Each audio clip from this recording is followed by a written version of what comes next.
অনেকে ভাবতেছেন ইরান যুদ্ধে রাশিয়া কি যুক্ত হবে? কি শুনলে খুশি হবেন? জানি জানি জানি, যদি কই যুক্ত হবে তাহলে খুশিতে নাইচে উঠবে অনেকেই।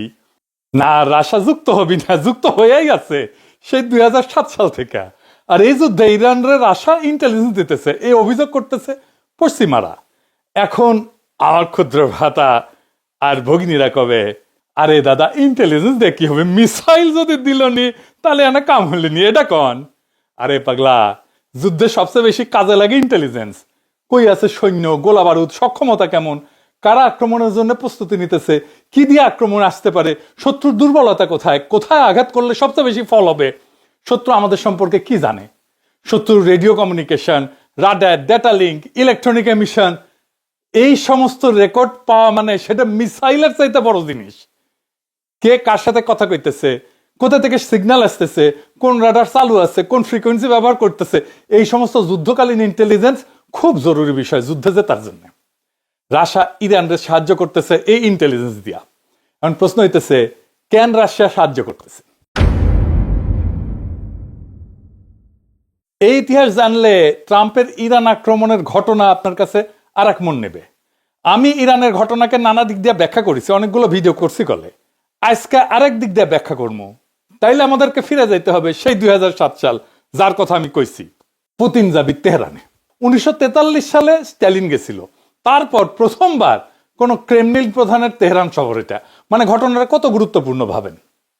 ওই সফরে পুতিন ইরানের সর্বোচ্চ নেতা আয়াতুল্লাহ আলী খামেনির সাথে দেখা করছিলেন এবং কিছু গুরুত্বপূর্ণ ওনাদের কাছে সিদ্ধান্ত ছিল, সেটা আমি পরে আসবো। এই দুই নেতার কিন্তু সেটাই ছিল প্রথম সাক্ষাৎ। পরে উনি আবার গেছেন 19 জুলাই 2022 তেহরানে।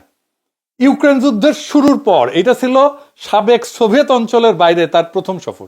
তাহলে বুঝে দেখেন ইরান কতখানি গুরুত্বপূর্ণ রাশিয়ার জন্য। 2007 সালে যখন এই সফরটা হইতেছে, তখন রাশিয়ান ইন্টেলিজেন্স পুতিনকে কইল তেহরানে পেলে তাকে জয় বাংলা করে দেওয়া হবে, সমস্ত অ্যাসাসিন চলে গেছে, খুনিরা চলে গেছে, তার মোটর কেটে হামলা করা হবে, সুইসাইড বম্বিং করা হবে। ওদের নিউজেই বলছে, একদম এই সমস্ত রেকর্ড আছে। তার মানে তেহরানে পুতিনকে হত্যার একটা প্লট করা হয়েছে। সুইসাইড বোমা নিয়ে ঝাঁপে পড়বি নাকি? তো রাশিয়ান সিক্রেট সার্ভিস কনফার্ম করেছিল ওটা। মানে এটা হুদাই কোনো আজাইরা কথা না, আওয়াজ না। এ ঘটনা হইলে যে কোনো সাধারণ রাষ্ট্রনেতা সফর বাতিল করে দিত। পুতিন কি করলো? পুতিন করলো উল্টাটা। কারো মানা না শুই না পুতিন গেল ইরানে। পুতিন কেন গোয়ারের মতো গেছিল? ও কেন তেহরান যাওয়াই লাগবি? আর কেন তেহরানে পুতিনকে মাইরা ফেলার চেষ্টা করা হবে? কে মারতে চায়? আসেন এটা আমরা বুঝে দেখি, তাইলে ব্যাপক আমাদের কাছে ফকফকা হয়ে যাবে। আজকের ইরান যুদ্ধ কেন সেটাও বোঝা যাবে।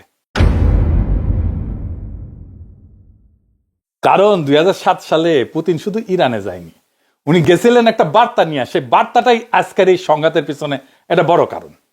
উনি কিছু এগ্রিমেন্ট করতে গেছিলেন, খুবই গুরুত্বপূর্ণ এগ্রিমেন্ট করতে গেছিলেন। তাহলে কাল লেজে উনি পাড়া দিছিলেন সেইটা আমরা আজকে দেখব। এবং যেই এগ্রিমেন্ট উনি করে আসছিলেন, ওই এগ্রিমেন্টের কারণেই, ওই বার্তার কারণেই ইরানকে ইসরায়েল আর আমেরিকা একসাথে মিলেও আজকে হারাইতে পারতেছে না। বার্তাটা কি ছিল? তা হইতেছে দুনিয়াকে দেখানো মস্কো ইরানের পাশে আছে। শুধু মুখের কথা না, সরাসরি মাঠে নেমে আসছে। আর কোন ষড়যন্ত্র বা ডর দেখালেও ক্রেমলিন পিছু উঠবে না। তো কারণ কি? কেন পাশে আছে? কই থেকে পিছু হটার কথা আসতেছে? দেখেন ওই রয়টারের শিরোনামে দেখেন বুশ কইতেছে ইরান যদি পারমাণবিক শক্তি পায় তাহলে তৃতীয় বিশ্বযুদ্ধ শুরু হবে। কে করবে? ওই তো করবে। মানে ট্রাম্প আজকে চিল্লাইতেছে যা বইলা, সেটা বুশ চিল্লাই গেছে সে 2007 সালে। এটা শুরু অনেক আগে থেকে, কিন্তু আসল খেলাটা শুধু পারমাণবিক বোমা না। কোথায়? এটা ছিল অনেক কয়টা ইস্যু নিয়ে, এটা জটিল ভূ রাজনৈতিক ইস্যু। পারমাণবিক বোমা, পারমাণবিক সক্ষমতা, কাস্পিয়ান সাগর, জ্বালানি রুট, ইউরোপের ভবিষ্যৎ এবং আমেরিকার একছত্র বিশ্বমণ্ডলী করার ক্ষমতা, এই সবগুলা রসুন মিলা একটা। পুতিন গেছিলেন একটা কনফারেন্সে। কি সেই কনফারেন্স? এটার নাম ছিল, কাগজের নাম ছিল সেকেন্ড কাস্পিয়ান সামিট। মানে কাস্পিয়ান অঞ্চলের দেশগুলার দ্বিতীয় সম্মেলন। শুনতে সাধারণ একটা আঞ্চলিক সম্মেলনের মতো লাগে, আমাদের যেমন সার্ক টার্ক আছে না, আসিয়ান এগুলো আছে না, ইনকা আর কি। কিন্তু এই সম্মেলনের ভেতর ছিল তিনটা বিশাল প্রশ্ন। কাস্পিয়ান অঞ্চল কার নিয়ন্ত্রণে থাকবে? এরিট্রিয়া পাশে একটু ম্যাপটা দেখাই দেন কাস্পিয়ান সি আর তার পাশে কোন কোন দেশ আছে। এইটা হইতেছে কাস্পিয়ান অঞ্চল। বাইরের শক্তি কি এই অঞ্চলকে সামরিক চাপের প্ল্যাটফর্ম বানাবে? আর 3 নাম্বার, জ্বালানি কার রুট দিয়ে ইউরোপে যাবে? মানে বুঝেছেন তো, 3টা মূল প্রশ্ন। বুশ তো দিতেছে চাপ, পারমাণবিক কর্মসূচি বন্ধ করতে হবে ইরানকে, আর 3য় বিশ্বযুদ্ধ ঘটবে সেটাও কইছে। তার মানে সে আগ্রাসন চালাইতে পারে সেটা বলে দিছে। সেই সময় তেহরানে জিয়া পুতিন স্পষ্ট করে বলে এই অঞ্চলে শক্তি প্রয়োগের কথা ভাবাও উচিত না। জোর দিছিলেন যে কাস্পিয়ান অঞ্চলের রাষ্ট্রগুলোর শান্তিপূর্ণ পারমাণবিক কর্মসূচি চালানোর অধিকার আছে। এই যে সেকেন্ড কাস্পিয়ান সামিট, এখানে আসলে কি আলাপ আর কি বোঝাপড়া হয়েছিল, কারা কারা এসেছিল? মূল ইস্যুটা হইতেছে তুর্কমেনিস্তানের গ্যাস। এখন আবার ক্ষুদ্র ভ্রাতার ভগিনীরা কবে দাদা তুর্কমেনিস্তানের গ্যাসে কি মধু আছে? আছে তো। 3টা কারণে তুর্কমেনিস্তানের গ্যাস সারা দুনিয়ার জন্য গুরুত্বপূর্ণ। কি কি কারণ? 1 নাম্বার কারণ, মজুদ অনেক বড়। তুর্কমেনিস্তান গরিব একটা দেশ, ছোট রাষ্ট্র, কিন্তু গ্যাসের দিক দিয়ে ছোট না, প্রচুর গ্যাস ওর পেটে। গরিবের বউ সবার ভাবি লাগে না, উনকে আর কি। এই কারণে ইউরোপ, রাশিয়া, চীন, দক্ষিণ এশিয়া সবাই এদের সম্ভাব্য বড় সাপ্লায়ার হিসাবে দেখে। বড় রিজার্ভ মানে ছোটখাটো রিজার্ভ না, 1-2 বছরের জন্য না, বহু বছরের জ্বালানি প্রবাহের সম্ভাবনা দেয় তুর্কমেনিস্তানের গ্যাস। 2 নাম্বার, এইটা সোর্সিং এর ডাইভার্সিফিকেশনের চাবি। মানে আমি একটা জায়গা থেকে আটকে যেতে চাই না, আর একটা জায়গায় আমি যাইতে চাই সোর্সিং এ, সেইটার একটা চাবিকাঠি। ইউরোপ বহুদিন ধরে রাশিয়ার বাইরে বিকল্প গ্যাসের উৎস খুঁজতেছে। ইউরোপীয় পার্লামেন্টের নথিতে স্পষ্ট করে কওয়া আছে যে পাইপলাইন দিয়া, যার নাম ট্রান্স কাস্পিয়ান, মানে কাস্পিয়ানের মধ্যে দিয়া পাইপলাইন করে গ্যাস ইউরোপে নামা, যাতে রাশিয়ার ট্রানজিট ছাড়া, রাশিয়ার মধ্যে ছাড়া সাউদার্ন গ্যাস করিডোরে তুর্কমেনিস্তানের গ্যাস ঢোকানো যায়। অর্থাৎ তুর্কমেন গ্যাস শুধু জ্বালানি না, রাশিয়ার নির্ভরতা কমানোর একটা অস্ত্র ছিল। 3 নাম্বার হইতেছে ভৌগোলিক অবস্থান। এটাকে আরো গুরুত্বপূর্ণ বানায়। তুর্কমেনিস্তান ল্যান্ডলক, মানে চারদিকে কোনো সমুদ্র নাই কিন্তু তুর্কমেনিস্তানে। তাই গ্যাস বেচতে হইলে পাইপলাইনই প্রধান ভরসা। মানে গ্যাস যত গুরুত্বপূর্ণ, রুট তার চেয়ে গুরুত্বপূর্ণ, বুঝে যাও। অন্য কোনো দিক দিয়ে তো বের করা যাবে না। তো রাশিয়া চায় যে গ্যাস তার নেটওয়ার্ক দিয়ে ইউরোপে যাক, এই তুর্কমেনিস্তানের গ্যাস।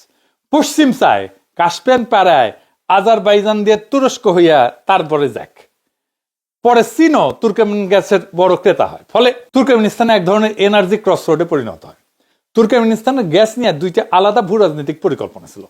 একদিকে রাশিয়া চাইতো, এদিকে লেখেন এডিটর সাহেব, তুর্কমেন গ্যাস রাশিয়ার রুট আর রাশিয়ার নেটওয়ার্ক দিয়ে পশ্চিমে যাবে। অন্যদিকে পশ্চিম, বিশেষ করে ইউরোপ এবং আমেরিকা সমর্থিত মহল চাইতো তুর্কমেনের গ্যাস কাস্পিয়ান পাড়ায় আজারবাইজান হয়ে তুরস্ক হয়ে ইউরোপে যাবে, যাতে রাশিয়াকে বাইপাস করা যায়।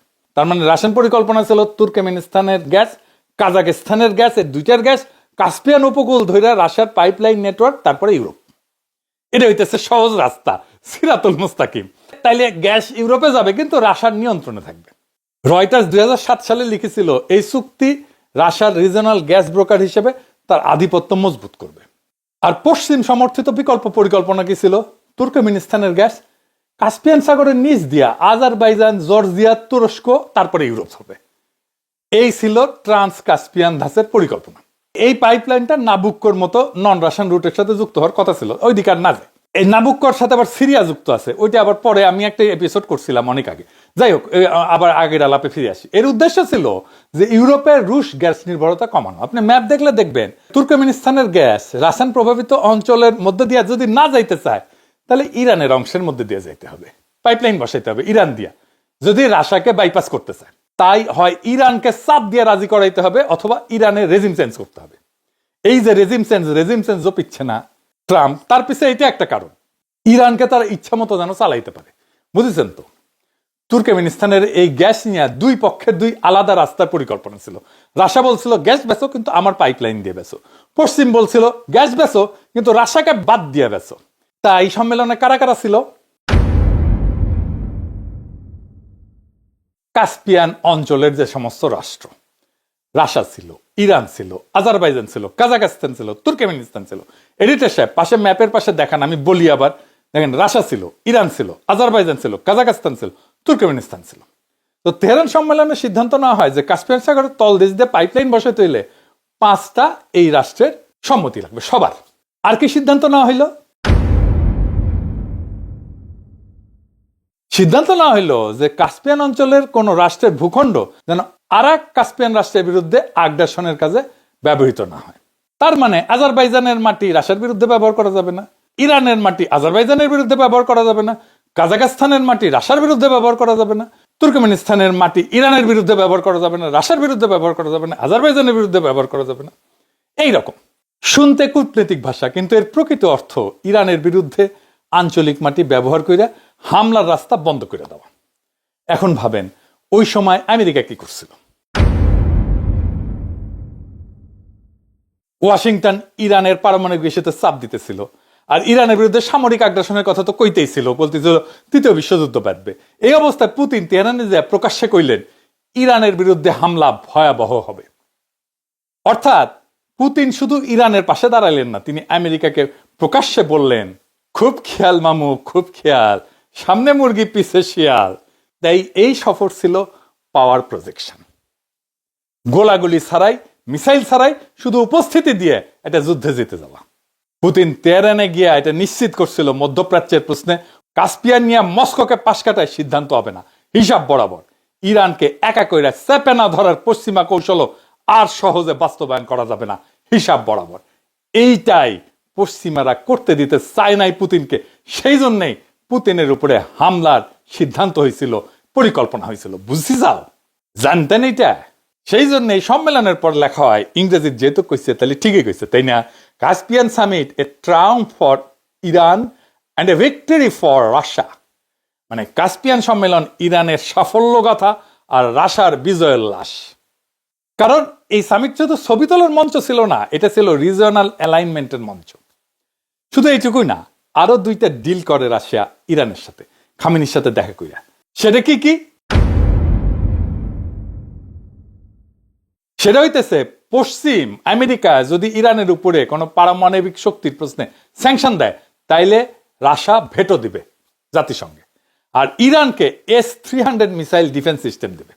এখন যদিও S-400 এসে গেছে, কিন্তু ওই টাইমে S-300 ছিল সবচেয়ে অ্যাডভান্স মিসাইল ডিফেন্স সিস্টেম। কিন্তু এখন আর একটা সূক্ষ্ম বিষয় আছে, রাশিয়া কি ইরানকে ভালোবেসে এটা করেছিল? না, ভূ রাজনীতিতে প্রেম বলে কিছু নাই। রাশিয়া ইরানকে বাঁচাইতে যায়নি, রাশিয়া গেছে নিজের জায়গা বাঁচাইতে, নিজের লিভারেজ বাড়াইতে, আমেরিকাকে আটকে দিতে, ইউরোপকে মেসেজ দিতে, আর কাস্পিয়ানকে নিজের স্ট্র্যাটেজিক উঠান হিসাবে, এটার অংশ হিসাবে ধরে রাখতে। তাই পুতিনের তেহরান সফর কোনো রোমান্টিক অ্যালায়েন্স ছিল না, এটা ছিল হার্ড ক্যালকুলেশন, শক্ত অঙ্ক কষে এটা বের করেছিল। ইরানকে পুরোপুরি ছাড়বে না, আবার পুরোপুরি মুক্তও করবে না, সাপোর্ট করবে কিন্তু কন্ট্রোল হারাবে না। এই হইতেছে এটা রাশিয়ান স্টাইল, এটা মাথায় রেখেন। রাশিয়া এইভাবে কাজ করে। আর এই জায়গাতে আমেরিকার জন্য সমস্যাটা শুরু। কেন? কারণ আমেরিকার অভ্যাস ছিল একটা রাষ্ট্রকে আইসোলেট করো, স্যাংশন দাও, মিলিটারি থ্রেট দাও, তারপর নেগোসিয়েশন টেবিলে এনে বসাও, তারপরে আমি এটা নেগোসিয়েট করে ফেলবো আমার ফেভারে। কিন্তু তেহরানে পুতিনের উপস্থিতি সেই স্ক্রিপ্টে ফাটল ধরাই দিল। পুতিন বললেন না, এই ফাইল একা তোমাদের না, এখানে রাশিয়া আছে, এখানে কাস্পিয়ান আছে, এখানে এনার্জি আছে, এখানে রিজিওনাল স্টেটস আছে, তার হিস্সা আছে। তাই ইরানের এই যুদ্ধ চলতেছে, এটাতে রাশিয়া আছে অনেক আগে থেকে, এই যুদ্ধে চায়নাও আসবে। এই যুদ্ধ ট্রাম্প যদি না থামায় তাহলে এই যুদ্ধ দীর্ঘায়িত হবে, ইরান হারবে না। এই যুদ্ধে ইরানকে বিজয়ী হইতেই হবে। ইসরায়েলের সকল শয়তানিকে রুখে দেওয়ার হিম্মত আছে একমাত্র ইরানের, ওদেরই সেই হ্যাডম আছে। ইরান জিতলে ফিলিস্তিন মুক্ত হবে, মাথায় রেখেন। সারা দুনিয়া মুক্তিকামী মানুষেরা ইরানের পাশে দাঁড়াবে। এই ইরানের বিরোচিত লড়াইয়ের পক্ষে অবস্থান না নিয়ে আমেরিকার ইসরায়েলের ভাষায় বিবৃতি দেওয়া আমেরিকার ইন্ডিয়ার সেবাদাস বিএনপি সরকারকে নিন্দা জানাই। সেই জন্য আমাদের মাথা হেট কইরা দিচ্ছে তারেক রহমানের সরকার। বাংলাদেশের মানুষ দৃঢ়ভাবে ইরানের উপরে আমেরিকার ইসরায়েলের আগ্রাসনের বিরুদ্ধে দাঁড়াতে হবে।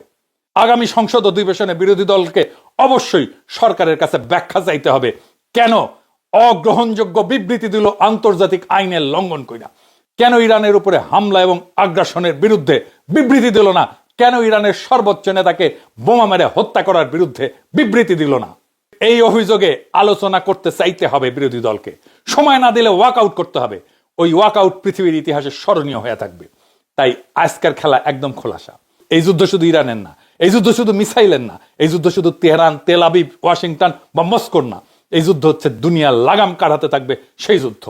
কে দুনিয়ার জ্বালানির রাস্তা ঠিক করবে, কে কোন রাষ্ট্রকে বাঁচতে দিবে আর কাকে শ্বাসরোধ করে মারবে, কে মাথা তুলে দাঁড়াবে আর কাকে হাঁটু গেড়ে কুকুরের মতো বাঁচতে বাধ্য করা হবে, এটা সেই যুদ্ধ।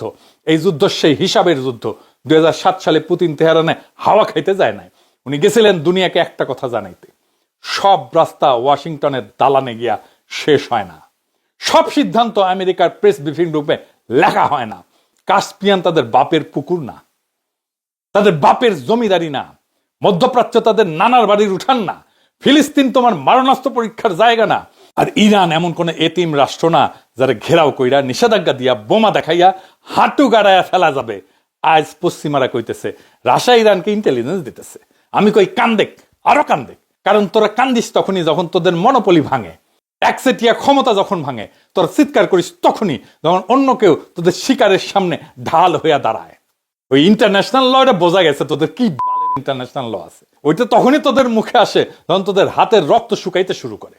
বছরের পর বছর তোরা কি করছিস আমরা জানি না।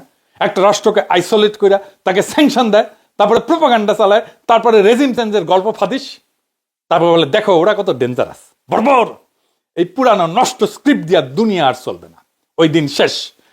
মনে রাখবেন, যে জাতি প্রতিরোধ করে তাকে শেষ করা যায় না, যে রাষ্ট্র মাথা নোয়ায় না তাকে সহজে গিলে খাওয়া যায় না, আর যে মানুষ আগ্রাসনের সামনে বুক সোজা করে দাঁড়ায় তাকে বোমা মেরে ধ্বংস করে দেওয়া যায়, কিন্তু হারানো যায় না। ইরানকে আজ যারা একা ভাবতেছে তারা ভুল করতেছে, কারণ ইরান শুধু একটা দেশ না, ইরান আজ একটা প্রতীক, একটা লাইন, একটা সীমারেখা। এই পাশে আছে দখলদারি, আগ্রাসন, সাম্রাজ্য আর ব্ল্যাকমেইল, আর অন্য পাশে আছে প্রতিরোধ, সার্বভৌমত্ব, দাঁতে দাঁত চেপে টিকে থাকার লড়াই। আর শুনে রাখেন, যে দুনিয়ায় ফিলিস্তিনের শিশু মরলে সভ্যতা চুপ থাকে, যে দুনিয়ায় ইসরায়েলের বোমা সেলফ ডিফেন্স হয়, যে দুনিয়ায় আমেরিকার আগ্রাসন স্ট্যাবিলিটি অপারেশন হয়, সে দুনিয়ায় নিরপেক্ষতা কাপুরুষতার আর এক নাম। আজকে প্রশ্ন একটাই, আপনি কার ভাষায় কথা বলবেন? সাম্রাজ্যবাদের ভাষায়, মার্কিনীদের ভাষায়, পশ্চিমাদের ভাষায়, না প্রতিরোধের ভাষায়? আপনি কার পাশে দাঁড়াবেন? যারা মানচিত্র কাইটাকে এটা মানুষ মারে তাদের পাশে, না যারা বলতেছে আমরা মরবো কিন্তু হাতিগারও বাঁচবো না তাদের পাশে? বাংলাদেশের মানুষের জায়গা পরিষ্কার হওয়া দরকার। আজকে যারা ইরানের বিরুদ্ধে দাঁড়ায় তারা জালেমের বংশধর, তারা ফেরাউনের বংশধর, তারা নমরুদের বংশধর। বাংলাদেশের মানুষের জায়গা বোমাবাজের পাশে না, বাংলাদেশের মানুষের জায়গা স্যাংশন বাজের পাশে না, বাংলাদেশের মানুষের জায়গা সেই সব শক্তির বিরুদ্ধে যারা দুনিয়ার উপরে মালিকানা দাবি করে। আজ যারা ইরানের বিরুদ্ধে দাঁড়ায় তারা শুধু ইরানের বিরুদ্ধে না, তারা প্রতিরোধের বিরুদ্ধে দাঁড়ায়, তারা আত্মমর্যাদার বিরুদ্ধে দাঁড়ায়, তারা জুলুমের পক্ষে দাঁড়ায়, তারা জালেমের পক্ষে দাঁড়ায়, তারা ফিলিস্তিনের বিরুদ্ধে দাঁড়ায়, তারা সার্বভৌমত্বের বিরুদ্ধে দাঁড়ায়, তারা দুনিয়ার মুক্ত মানুষের আকাঙ্ক্ষার বিরুদ্ধে দাঁড়ায়। এই লড়াই এখন শেষ না, এই লড়াই আরো লম্বা হবে। আর ইতিহাসের একটা নিষ্ঠুর নিয়ম আছে, সাম্রাজ্যবাদকে প্রথমে খুব শক্তিশালী দেখায়, তারপরে তাদেরকে খুব নিষ্ঠুর দেখায়, তারপরে খুব উদ্ধত দেখায়, তারপরে ভুল করতে থাকে, তারপরে ভাঙে। কিন্তু যারা টিকে থাকে, যারা লড়ে, যারা আগুনের ভিতর দিয়া মাথা নিচু করে না, ইতিহাস শেষ পর্যন্ত তাদের নামই লেখে। তাই কইতেছি, সময় আসছে পক্ষ বেছে নেওয়ার, সময় আসছে স্পষ্ট হওয়ার, সময় আসছে সাম্রাজ্যবাদের প্রেস রিলিজ ফেলাইয়া দেওয়ার, সময় আসছে বলার ইরানের বিরুদ্ধে আগ্রাসন মানে শুধু এক দেশের বিরুদ্ধে যুদ্ধ না, এটা দুনিয়ার সব প্রতিরোধী মানুষের বিরুদ্ধে যুদ্ধ। এই যুদ্ধে আমরা আগ্রাসনের পাশে না, আমরা প্রতিরোধের পাশে, আমরা আজাদির পাশে। ইনকিলাব জিন্দাবাদ।